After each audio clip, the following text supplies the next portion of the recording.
Está escrito na palavra de Deus que nos dias atuais as pessoas não vai ter fome de alimento, o alimento vai ter fartura. Só que vai chegar um tempo que o ser humano vai ter fome e sede da palavra de Deus e não vai ter.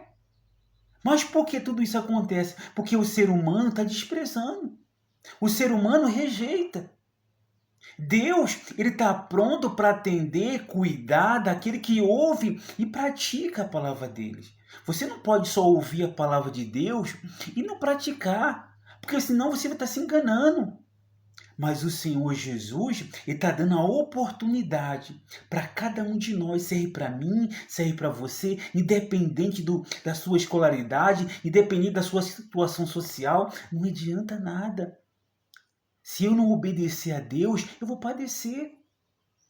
Porque deixa aqui bem claro na sua palavra, bem-aventurado aquele que lê e aquele que ouve as palavras da profecia e guarda, as qual nela o que está escrito, pois o tempo está próximo. Você vê que o tempo, você vê que para passar um ano demorava.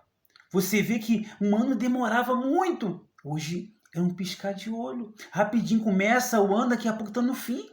Porque os dias estão o quê? Estão próximos. E muitos estão ficando despercebidos. Foi assim no tempo de Noé, quando estava construindo a arca. As pessoas debochavam, brincavam. Naquele tempo um casava, dava um casamento, curtia a vida. Mas o tempo estava próximo. Quando veio o dilúvio, pegou todo de surpresa.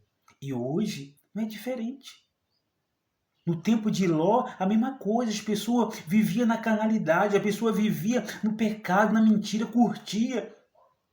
Quando Deus determinou destruir aquela cidade, todos se perderam. A única pessoa que salvou foi Ló e a sua filha, porque a sua esposa estava apegada às coisas daquele mundo, que ela olhou para trás e ela perdeu a sua salvação.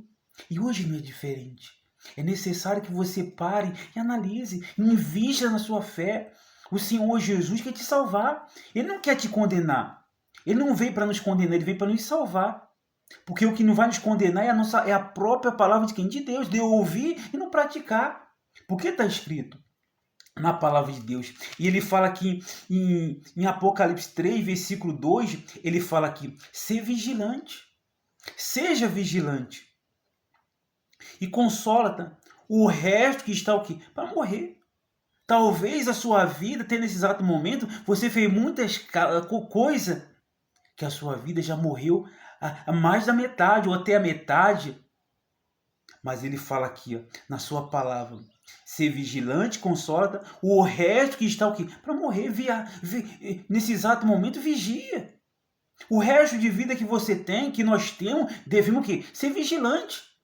Para não ser pego de surpresa. E ele fala aqui, ó, na sua palavra, porque não tenho achado íntegra as tuas obras na presença de quem? De Deus. Deus tem olhado do céu para aqui para a terra e visto muitas pessoas que estão entristecendo a ele. Muitas pessoas que têm feito do seu jeito e têm deixado Deus o quê? Triste. Por isso ele fala, ser vigilante. Consola o resto que está para morrer. Deus está te dando a oportunidade. O resto de vida que você tem, põe no rumo dela. Dê um ponto final no sofrimento. Dê um ponto final nas suas atitudes. Dê um ponto final na vida pecaminosa que você tem levado. Porque os dias estão próximos. Aí ele fala aqui no versículo 3. Apocalipse 3:3. Ele fala, lembra-te, pois do que tem recebido e ouvido. E guarda, arrepende-te. Você vê, ele pede para cada um de nós, lembra dos conselhos que eu tenho te dado, lembra da palavra que você tem ouvido, lembra do jornal, lembra da mensagem que eu tenho enviado para você, lembra? Deus está pedindo para mim e para você lembrar dos conselhos que tem nos dado. É a mesma coisa aquele pai que dá aquele conselho para o seu filho, dá aquele conselho, dá aquela repreensão e ele não quer ouvir. Só que vai chegar uma hora que ele vai começar a colher o fruto da desobediência. Vai chegar uma hora que ele vai começar o quê? Gemer, sofrer. Mas por quê? Ele tem rejeitado os conselhos. Ele tem rejeitado de lembrar dos conselhos dos seus pais. E a mesma coisa serve para mim e para você. O Senhor Jesus, Deus está nos dando a oportunidade nesse exato momento de lembrar e refletir. Como é que está a minha vida? Como é que eu tenho vivido?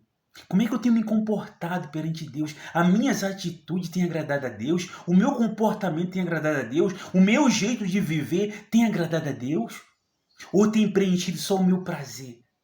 Porque muitos têm virado as costas para Deus para satisfazer os seus prazeres.